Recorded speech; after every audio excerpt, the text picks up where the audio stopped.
大家好，我是美食多 YouTube 黄金3小时。如果是我的铁粉，请给我一个 like。第一次看我的视频，请您静悄悄地给我一个 like。生姜作为一种调味品，同时它具有很高的药用价值。自古以来就有男子不可百日无姜，所以早上3片姜胜过喝参汤。这足以证明生姜拥有极高的营养价值。那么生姜怎么吃？它的保健、养生助养的功效会更好呢？今天我在这里给大家分享一道生姜的养生吃法，学会这样吃，补肾壮阳的效果会增加10倍。经常食用，还能在温补肾阳的同时，起到强壮身体的重要作用。首先，我们准备一块生姜，放入大碗中，加入少许的清水，把它弄湿。在搓洗生姜的时候，我们加入1勺食盐。生姜比较容易腐烂，很多人都认为烂姜不烂味，即使发现生姜已经腐烂了，也是把坏的削掉，继续的食用。其实这是一种非常危险的做法，长期如此或者会致癌。腐烂的生姜会产生一种黄樟素，这种物质毒性很强，它可使肝细胞变性坏死，从而诱发肝癌、食道癌等。所以生姜一旦出现腐烂，我们就要把它扔掉了。生姜用盐搓洗之后，我们再用清水来把它清洗干净。生姜具有促进人体新陈代谢、疏通经络等作用。我们适量的服用生姜，能够起到健脾活血的功效，也能够有效的祛湿排毒。同时生姜还具有抗氧化的功效，其中含有的姜辣素和姜烯酚能够促进血液的循环，给身体带来温暖。而随着体温的升高，人体身体内的脂肪也更加的容易燃烧，身体代谢活性化会更强，因此有很好的排毒功效。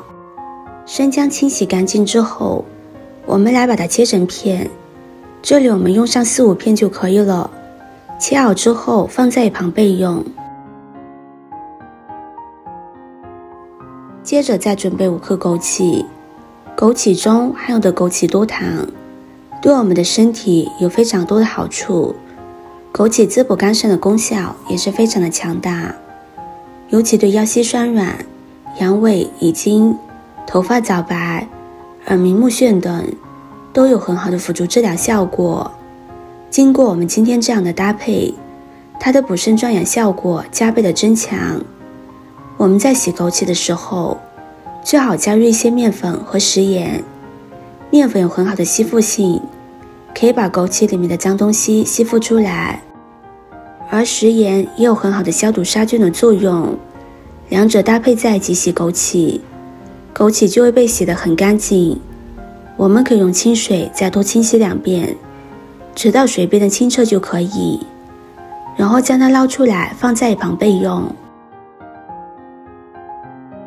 接下来准备一根新鲜的山药，我们用干山药也是可以的。山药是一种高营养的食材，能延缓衰老、预防疾病，还有补肾壮阳的功效。山药是一种能壮阳的食材，山药能入肾经，可以提高肾功能，也能够填水益精、补益精血，能从根本上解决男性阳痿问题，而且不会对身体产生副作用。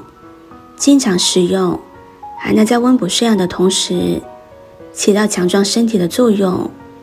如果大家对山药过敏的话，可以用筷子或者叉子插住山药的一头，也可以戴一次性手套，这样削皮就不会弄到手了。山药削完皮之后，将它清洗干净，再切成片。山药有很多的粘液，这些粘液中含有皂苷粘液质，有润滑滋润的作用，因此可以养肺阴，对于久咳不愈有很好的疗效。山药的这些粘蛋白还有很好的降血糖作用，可用于治疗糖尿病，是糖尿病的食疗佳品。除此之外，山药含有大量的粘液蛋白、维生素以及微量元素，能够有效阻止血脂在血管壁上的沉淀，能很好的预防心血管疾病，还有抑制安神延年益寿的功效。全部切好之后放入盘中备用。接着准备一口锅，往里边加入1200毫升的清水，盖上盖子，开大火把锅里的水给它煮开。水开之后打开锅盖，把切好的山药片倒进去，还有生姜片也倒进去，用勺子给它搅拌一下，以免山药粘在锅底糊底。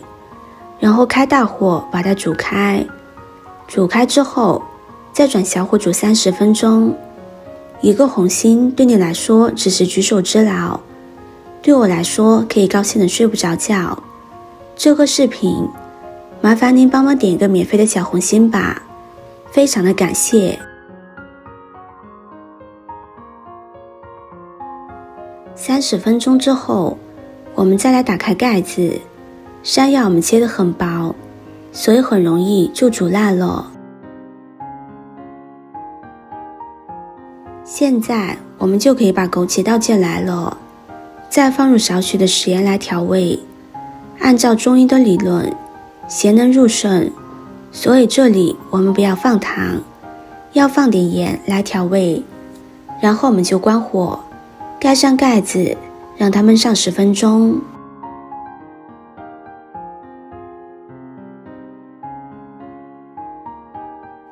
10分钟之后，我们再把盖子打开。现在我们这道补肾壮阳汤就做好了。这道汤最好作为早餐来使用，具有很好的补肾助阳、强腰益气的功效。最后提醒大家，有前列腺癌的患者是不适合食用的，因为山药中含有的粘液蛋白能够促进体内的激素合成，从而导致睾丸的雌性素水平升高。另外有内热或者是性欲亢奋的朋友也是不适合食用的。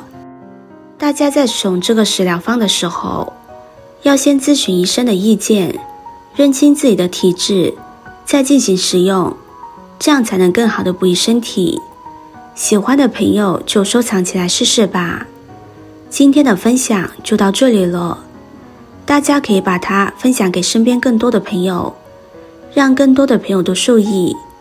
视频看到这里了，麻烦各位哥哥姐姐动动小手给我点个赞吧。点击我的头像可以看到更多的养生视频。